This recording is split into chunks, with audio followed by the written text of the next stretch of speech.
Wait यार। अरे यार मुझे रास्ते में ड्रॉप कर दो ना प्लीज, मुझे कहीं इंपॉर्टेंट पहुंचना। यार तुम अपनी गाड़ी लेके जाओ ना। अरे यार वो मेरी गाड़ी लड़कियों को इन आउट ड्रॉप करने के चक्कर में बहुत बिजी हो गई है, तो जस्ट ड्रॉप मी। देखो मैं अलग जा रहा हूँ, कनॉट प्लेस जा रहा हूँ मैं। कनॉट प्लेस, दैट्स ग्रेट ना। हम दोनों एक ही डायरेक्शन में जा रहे हैं, तुम आगे आगे मैं पीछे पीछे। मेरा मतलब कनॉट प्लेस से पहले वो जो बंगाली मार्केट आती है ना, वहाँ नुक्कड़ के ऊपर एक कुलचे वाला है, मुझे बस वहीं नुक्कड़ पे ड्रॉप कर देना। फेवरेट कुलचे हैं वो मेरे।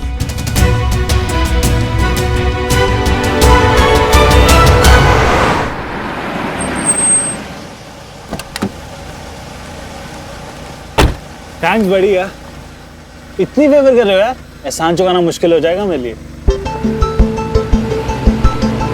अबे आदमी है कि झंडा, इसका टेम्परेचर से फहराता भी रहता है।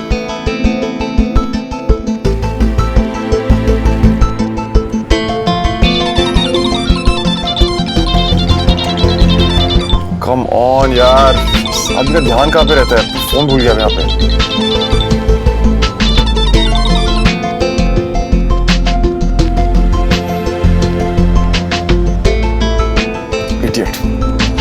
उसकी माँ बार बार फोन करेगी, परेशान होगी।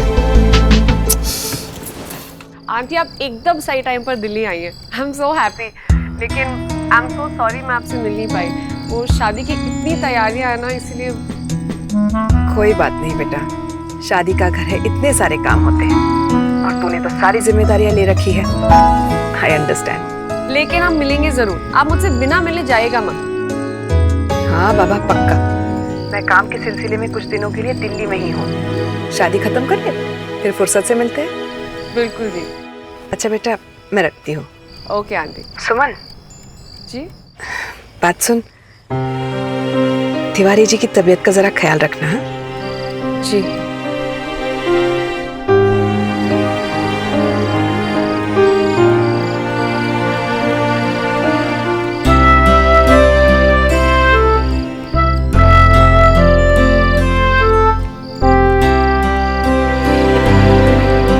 तो बात ऐसे है कि भैया आपके कुलचों का ना पंखा हूं मैं। बंबई से लेके दिल्ली तक का सफर मैंने आपके कुलचे ढकाने के लिए किया, तो एकदम मस्त से ना करारे से कुलचे लेके आना आपके मक्खन मार के, ठीक है?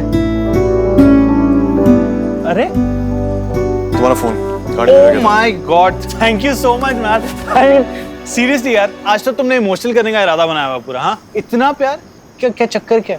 एहसानों से दबा के मारोगे मुझे? हाँ थैंक्स। It's okay. अरे कहाँ जा रहे हो, रुको। अब जब तुमने मेरी लाइफ का एंजल बनने का फैसला कर ही लिया है, तो मैं तुम्हें अपनी इसकी लाइफ की एंजल से मिलवा देता हूँ।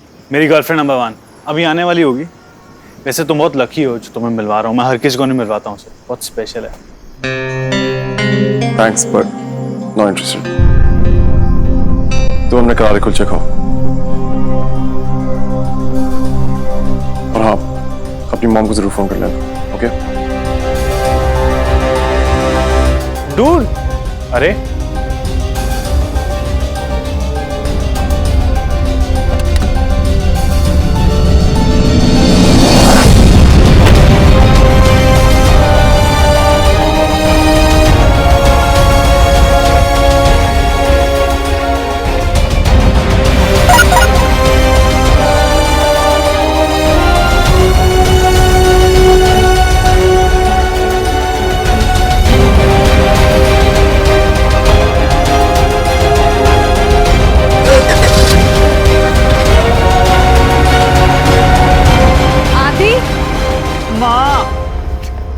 कैसे हो माँ? अरे तू फोन क्यों नहीं उठाता? कब से तुझे ट्राई कर रही हूँ। माँ बताता हूँ, बैठो एक मिनट। वो दोस्त जिसके घर रुका हुआ ना, उसके बड़े भैया मुझे ड्रॉप करने के लिए आए थे, तो उनकी गाड़ी में मेरा फोन रह गया। अभी वही फोन लौटाने आया था। इतना बड़ा सड़ुआ है मम्मी, वो इतना बड़ा सड़ुआ है, हंसता ही नहीं, ऐसे लगता है चेहरे से मुस्कान को चुरा के ले गया हो। पता नहीं क्या प्रॉब्लम है उसकी, इतना सीरियस रहता है लाइफ में। मैंने उसे भी कहा कि आपसे मिलवाता हूँ, तो कहता नॉट इंटरेस्टेड। हद हो गई है, नॉट इंटरेस्टेड का बोर्ड दिखा के दफा हो गया। मैं जानती हूँ तूने क्या कह के मिलवाने कहा होगा। अरे तो इसमें क्या हो गया माँ, आप हो मेरी पहली गर्लफ्रेंड। बेचारा, तेरी ऐसी बातें सुन के कौन शरीफ लड़का ठहरता, बता। अच्छा उसे छोड़, ये बता मेरी बहू से कब मिलवाएगा? होपफुली बहुत जल्दी। खिचड़ी पकने के लिए चढ़ा दी है, जैसे ही पकेगी आपको मिलवा दूंगा। तो अभी के लिए कुलचे खाएं? भैया यार कुलचे लेके आओ प्लीज यार, मैं भूख से मर रहा हूँ प्लीज यार। मम्मा भी आ गया अब तो। यार इससे ज्यादा इरिटेटिंग बंदा मैंने अपनी जिंदगी में नहीं देखा। पता नहीं पुश करने से घर में क्यों बुला लिया।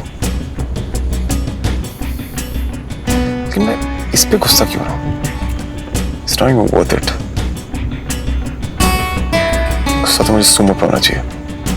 इतनी स्मार्ट है, फिर वो आदित्य की हरकतों को देख ही नहीं पा रही है।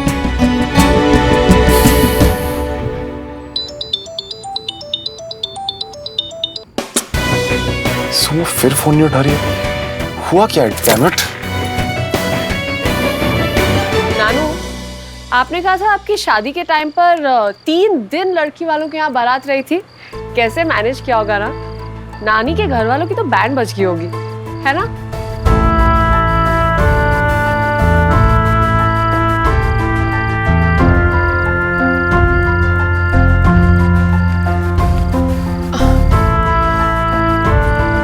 क्या सोच रहे हो? तेरी बहुत चिंता हो रही है। ये लो, एक तरफ तो आपने मुझे ऐसे तैयार किया है कि मेरे सामने हाथी जितनी बड़ी प्रॉब्लम भी आ जाए ना तो भी मैं उससे जाकर भिड़ जाऊं, और दूसरी तरफ आप मेरे लिए परेशान हो रहे हैं। और अब किसी ने मुझसे कहा है कि मैं उनका शेर बेटा, तो फिर टेंशन क्यों? अगर मंजू और समीर यूएस चले गए तो मैं बूढ़ा हो चुका हूं बेटी। तेरी शादी, सारी तैयारियां, सब कैसे होगा?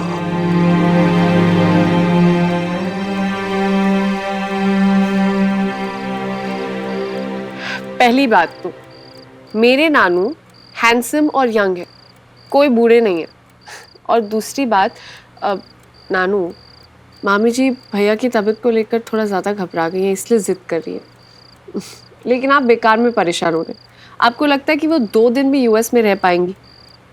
अच्छा चलो मान लिया कि वो लोग कुछ करके यूएस चले जाते हैं और वहाँ जाकर एडजस्ट भी हो जाते हैं, फिर भी मेरे पास आप तो है ना, मेरे नानू।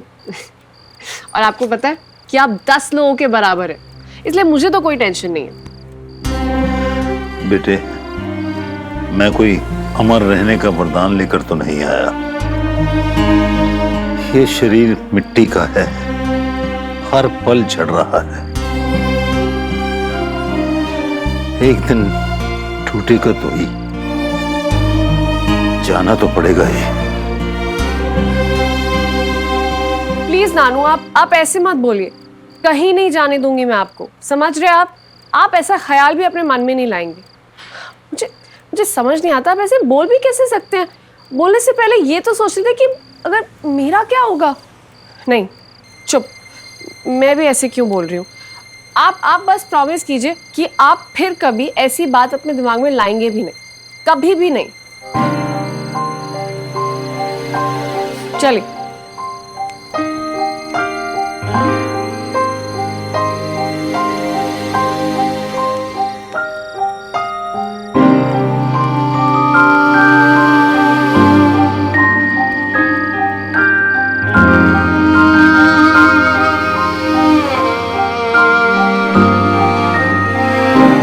और आप मेरे नानू हो, कहीं नहीं जा रहे आप, मैं जाने ही नहीं दूंगी, देख लेना।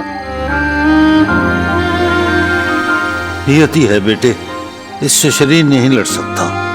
बस तुझे अच्छे परिवार में ब्याह दूं, फिर मुझे बुलावा भी आ जाए तो कोई गम नहीं।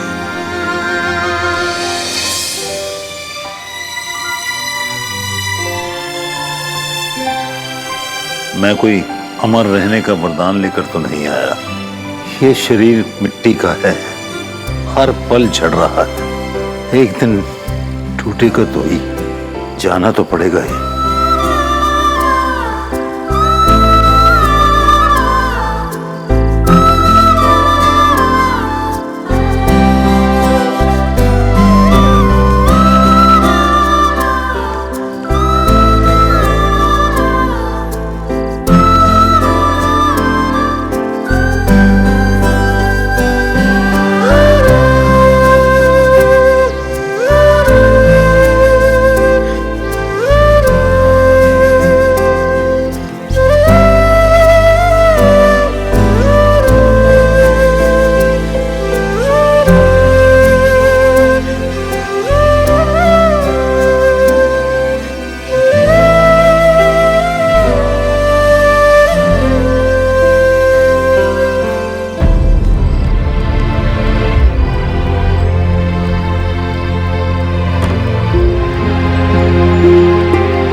मैं आपके बिना अपने बारे में सोच भी नहीं सकती।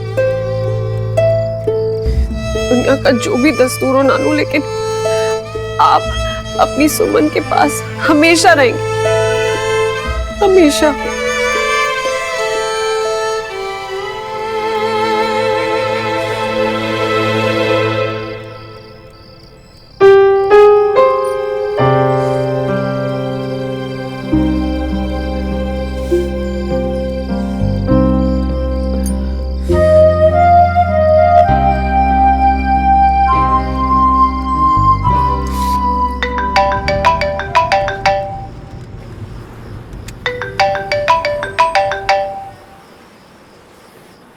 हाँ श्रवण बोलो।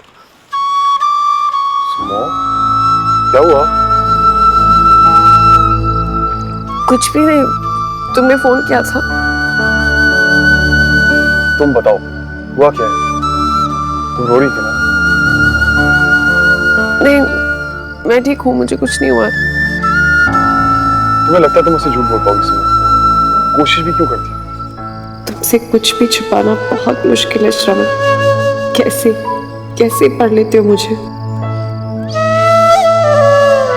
याद है बचपन में जब मुझे चोट लगती थी तो मैं भाग के सीधा तुम्हारे पास आता था। जानता था कि तुम कुछ कर पाओ या ना कर पाओ, लेकिन सिर्फ तुम्हें अपनी चोट के बारे में बताने से मेरा दर्द आता हो जाता। मैंने तुम्हें यह हक दिया था कि तुम मेरे अंदर झांक सको। क्या तुम आज मुझे वो हक नहीं दोगी?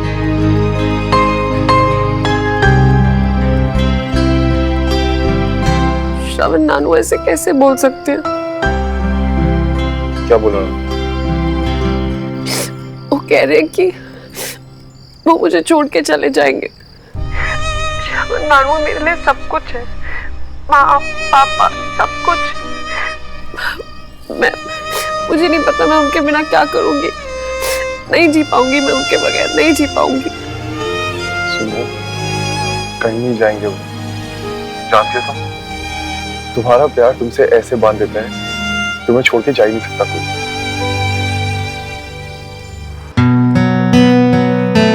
मत सोचो, कभी कभी मुश्किलों में, वीक मोमेंट्स में लोग ऐसी बातें कर देते हैं, but Nanu ji loves you, कहीं नहीं जाएंगे वो।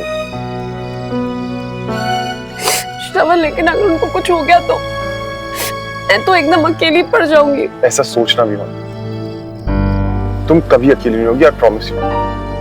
मैं हूं ना, मैं रहूंगा।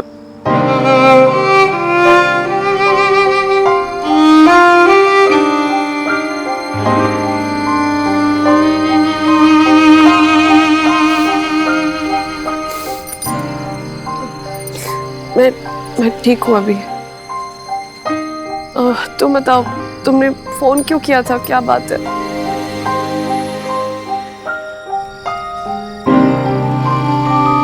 हाँ, वो भूल गया, याद नहीं आ रही। श्रवण, तुम्हें लगता है कि तुम मुझसे कभी झूठ बोल पाओगे? तो फिर कोशिश भी क्यों कर रहे हो? बोलो ना, क्या बात है? बताऊंगा, लेकिन अभी इतनी भी इम्पोर्टेंट नहीं है। बात तो है ना, तो फिर बताओ क्या बात है? मैं ठीक हूँ अभी। बोला बताऊंगा, लेकिन बात। और सुनो, ये उल्टी पुल्टी बातें सोच के अपना मन भारी मत करना, सब कुछ अच्छा होगा। बस तुम पॉजिटिव रहना, बहुत कुछ संभालना है तुम्हें। चलो अब रेस्ट करो, सो जाओ। हूँ क्या? बोला सो जाओ। तुम फोन रखोगे तब सो पाऊंगी ना? नहीं, अब जब तक मुझे तुम्हारे खराटे की आवाज नहीं आ जाती, मैं फोन नहीं रखूंगा। हेलो, मैं कराटे नहीं मारती। मैंने कहा ना मैं अब सो रही हूँ, फोन रखो प्लीज। सुमो, तुम्हें लगता है तुम जिद में मुझे हरा पाओगी? वो क्या कहती हो तुम मुझे? हाँ, ईगोइस्टिक। मतलब मैं हार जाऊं? सिर्फ इस बार प्लीज।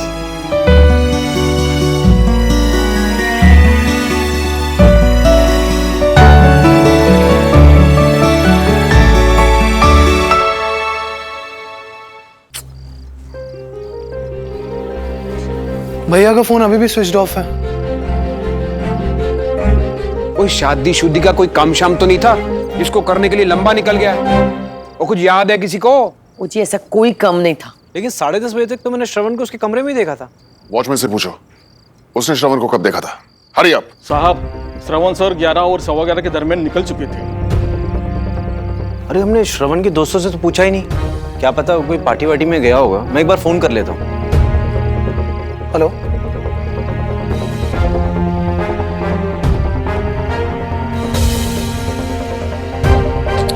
किसी को भी नहीं पता। यहाँ भी कोई जवाब नहीं दे रहा भाई। ओए पुष्कर, तूने सुमन को फोन किया है? नहीं। ओए उसे तो सबसे पहले फोन करना चाहिए था ना, वो श्रवण की बेस्ट फ्रेंड है। छेती से उसको फोन कर। अभी करता हूँ। बिल्कुल सही कहा आपने, सुमन को तो पहले फोन लगाना चाहिए। वो तो श्रवण की सबसे क्लोज फ्रेंड रही है, वो भी बचपन से। क्या पता दोनों कहीं बैठकर शादी की अरेंजमेंट्स में बिजी हो गए हो। What rubbish. रात को 2 बजे कौन सी तैयारियां होती हैं? मुझे क्या पता। फिर भी मैं एक बार कॉल कर लेता हूँ, शायद सुमो को पता हो भैया कहाँ है।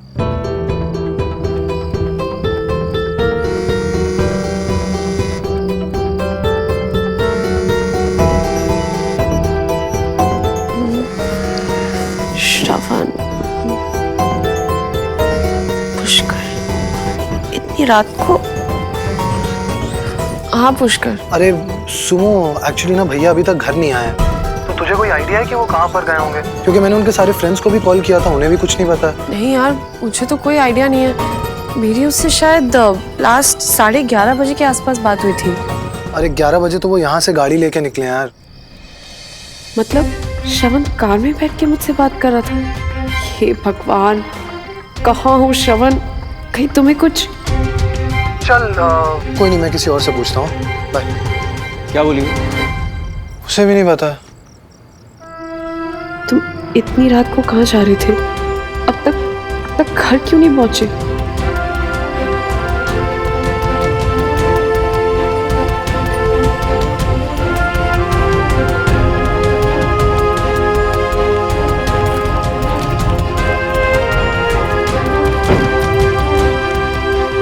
सुमन, इतनी देर रात कहाँ जा रही है? मासी, वो श्रवण का कुछ पता नहीं चल रहा है। मैं देख कर आती हूँ। ऐसे कैसे श्रवण?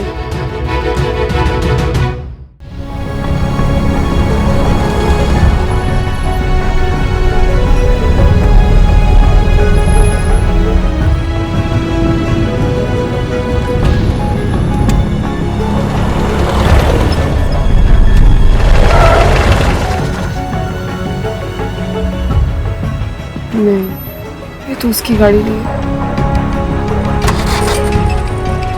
ऐसे कहाँ चला गया वो? जस्ट होप कि ठीक होगा। वो मुझसे कुछ बात करना चाहता था, तो शायद घर के रास्ते पे ही होगा।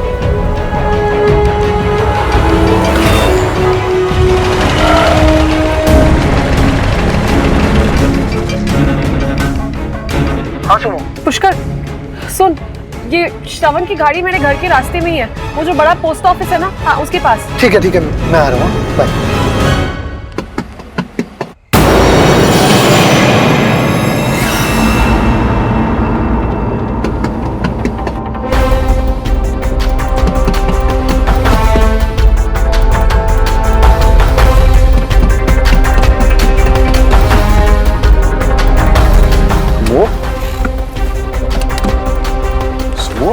क्या हुआ? तुम यहाँ क्या कर रही हो? वो मतलब, have you lost it? श्रवण, तुम यहाँ बीच रास्ते में क्या जिद थी कि मुझे सुला कर ही रहोगे तुम? तुम्हें पता है सब तुम्हें कितने टाइम से ढूंढ रहे हैं। तभी मैंने भी क्या क्या सोचा कि तुम कितना परेशान हो गए श्रवण। मैं